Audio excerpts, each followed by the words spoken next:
മർക്കോസ് 8:2. അവർക്ക് ഭക്ഷിപ്പാൻ ഒന്നുമില്ലായ്ക കൊണ്ട് എനിക്ക് അവരോട് അലിവ് തോന്നുന്നു. ഒരു വലിയ പുരുഷാരം യേശുവിൻ്റെ വായ്മൊഴികളെ കേൾക്കുവാൻ തടിച്ചുകൂടിയിരുന്നു.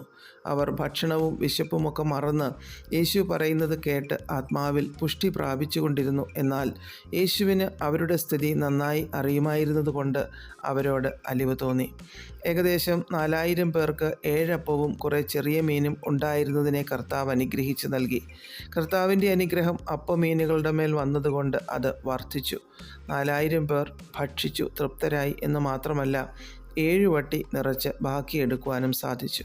തൻ്റെ കൂടെ 3 ദിവസം ഇരുന്ന ജനത്തോട് മനസ്സലിഞ്ഞ ദൈവം നമ്മുടെ ഇല്ലായ്മകൾ, കുറവുകൾ, ശൂന്യതകളൊക്കെ നാം ദൈവസന്നിധിയിലിരുന്ന് ദൈവകരങ്ങളിൽ കൊടുക്കുമ്പോൾ നമ്മോട് മനസ്സലിയാതിരിക്കുമോ? ഒരിക്കലുമില്ല.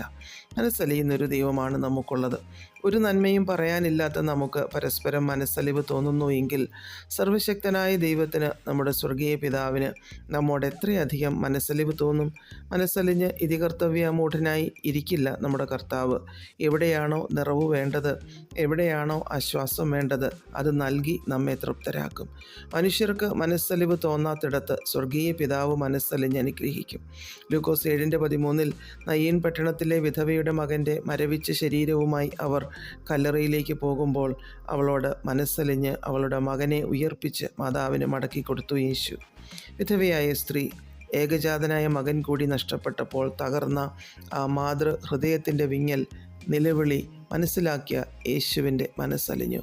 നമ്മുടെ ഏകാന്തത, ഒറ്റപ്പിടിയിൽ നിസ്സഹായാവസ്ഥയൊക്കെ കണ്ടിട്ട് അതിന് പ്രതിവിധി കൽപ്പിക്കാതെ കടന്നു പോകുന്ന ക്രൂരനായ ഒരു ദൈവമല്ല നമ്മുടെ സ്വർഗീയ പിതാവ്.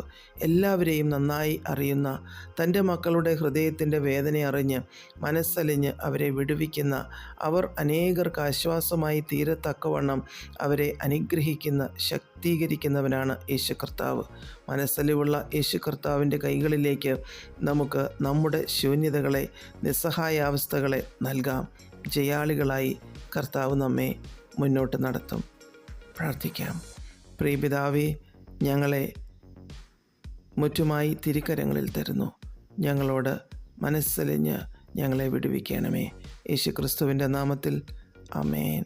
God bless us all.